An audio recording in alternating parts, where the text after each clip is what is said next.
Hi, it's time for another verb of the day. Today's verb is sing. Let's take a look at some of the definitions or ways that we use this verb.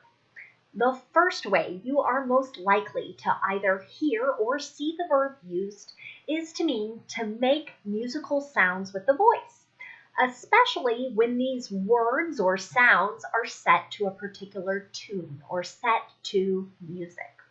So many people enjoy this as a hobby. Some people enjoy it as a profession. It is their job or career. A second way you might hear the verb sing used is in connection to the sounds that birds make. So when birds make whistling or twittering sounds, many people will use this verb sing to describe what's being produced. A third and far less common way to use the verb sing is to mean to celebrate. And I thought it might be helpful to give you an example. Maybe it's something you've heard. If other people were described as singing someone's praises, right? They are complimenting this person. They're saying they're really wonderful at a particular skill or other thing. So they're saying more than just, oh, that person's good. Oh, they're wonderful. They're the best, etc., etc. You should know that sing is an irregular verb. To make the progressive tense, all we're going to do is add ing to form singing. Many people will hesitate because it might look funny that this verb already ends in an ing, but it's perfectly okay and acceptable to add another ing. The past tense form of this verb is going to require us to change the vowel. So we're going to go from I to A and form sang. The participle form of this verb has yet another vowel change. We're going to change the I to a U and form sung. Right here, have sung, has sung. Now, I only have one phrasal verb for us to look at. And I wouldn't say the meaning is all that different than the first primary definition we looked at. But if you hear that someone is singing for, usually someone or some group, this is generally implying that someone is performing some sort of song for other people. So here is an example of that. She sang for many weddings and funerals. So this person performed songs at weddings and funerals. Today, we're going to focus on making our verb sing in combination with modals. So we're going to focus today on making sentences that explain past ability, present ability, and future ability. And what you're going to see with past, present, and future is that there are going to be two ways for us to do this. So one way to talk about ability is to use a modal and then the base verb. And the second way to do it is to use the phrase be able to and then the base verb. Now that be is going to change, whether it's in the past, present, or future. So let's start with the past. And to make affirmative statements where I'm describing some ability a person had in the past, but maybe they no longer do, we're going to use could. This will be kind of past of can, which you'll see in a moment. So we're going to use could and then the base verb, or we're going to use was or were, depending on what our subject is, if we're going to use the be able to form. So here are two sentences. They would mean exactly the same thing. She could sing opera at a young age. She was able to sing opera at a young age. So both of these sentences, again, are suggesting that someone had an ability in the past. This is singing a particular style of music. Now, if I want to make a negative sentence, so I'm noting that someone did not have a particular ability in the past tense, I can insert not either after could, or I could insert it after was or were, depending on what my subject is. So again, here are two examples. They're going to mean the exact same thing. You couldn't sing when you were sick. You weren't able to sing when you were sick.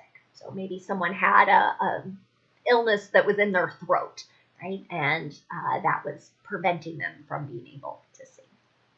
Now, if you want to make a yes or no question, again, we can use the modal or we can use be able to. We're going to start with the modal, then I'll have a subject, then the base verb, or we'll start with was or were, and again, the subject, and then able to in the base verb. Could they sing? Were they able to sing? Okay. Both of those we could answer yes or no to.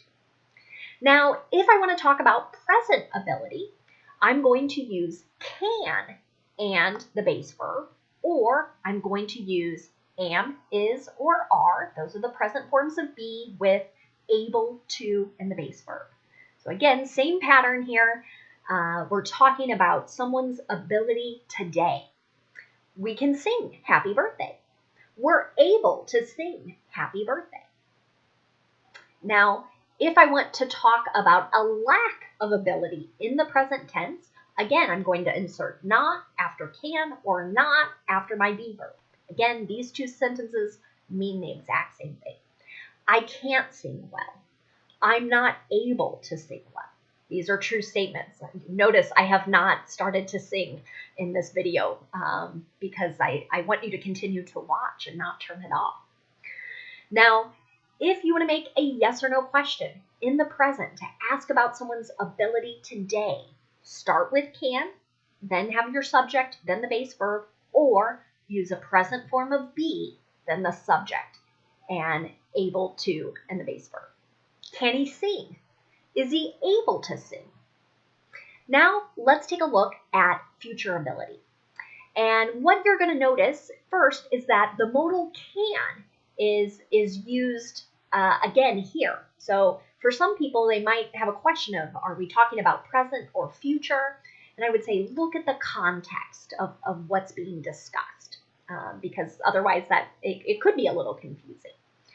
But you'll notice for the future of be able to, we're going to have will be, and that'll be the same structure no matter what your subject is. So again, my two example sentences here will have the same meaning. She can sing for the community. She will be able to sing for the community. Okay? Now, let's try negative in the future, talking about someone's ability. We're going to insert not after the modal can first, or we'll insert not after will. You might hear some people use the contraction won't. So again, these two sentences will have the same meaning. We can't sing in unison over Zoom. We won't be able to sing in unison over Zoom. So what these two sentences are suggesting is that due to lags and differences in video, it's very difficult to sing at the same time, and that's what unison means. Finally, if you want to ask a question about someone's future ability to do something, you can use the modal can again, or you can use will, then we'll have our subject, then be able to, and the base verb. Can the birds sing? Will the birds be able to sing? Right? And again, in context, it might help you determine if the can is talking about now or in the future. Finally, let's take a look at some words and a phrase that is related to our base verb sing. And the first word we're going to look at is the noun singer. And that ER ending is usually indicating a person who does the action, and that's exactly what this means. It's a person who sings, and it's very common to hear this used to note or describe someone who professionally does this action. So that's what you're going to see in my example sentence. Shakira is a Colombian singer and songwriter. So I'm sure we could all come up with hundreds of examples of professional singers. The next word we're going to look at is the noun song. This is a musical composition, or it could be words that are set to music, and the idea or their purpose is to be sung, to be shared, right? So something you might hear from a friend or maybe a new acquaintance as they're trying to get to know you. What's your favorite song? What song do you like the most? And the last thing we're going to look at today is the phrase to sing a different tune. And this phrase has absolutely nothing to do with singing, but it instead means that someone is changing their opinion about something or their attitude toward something, or something. This could be an opinion about someone or something. So let me give you an example. He said he would never wear a mask. After being in a hospital with COVID-19, though, he is singing a different tune. Right? So if we think about this, the unnamed person in this sentence, maybe 6 months ago, had a very negative attitude toward masks. Then this person got sick, had to go to the hospital to be treated. Now the person has a different opinion or attitude toward masks. They believe, well, I should have been wearing it. It maybe would have helped prevent this grave illness that I suffered. So that's an example of someone changing their opinion or attitude. Thanks so much for watching today's video. I hope you have a great day.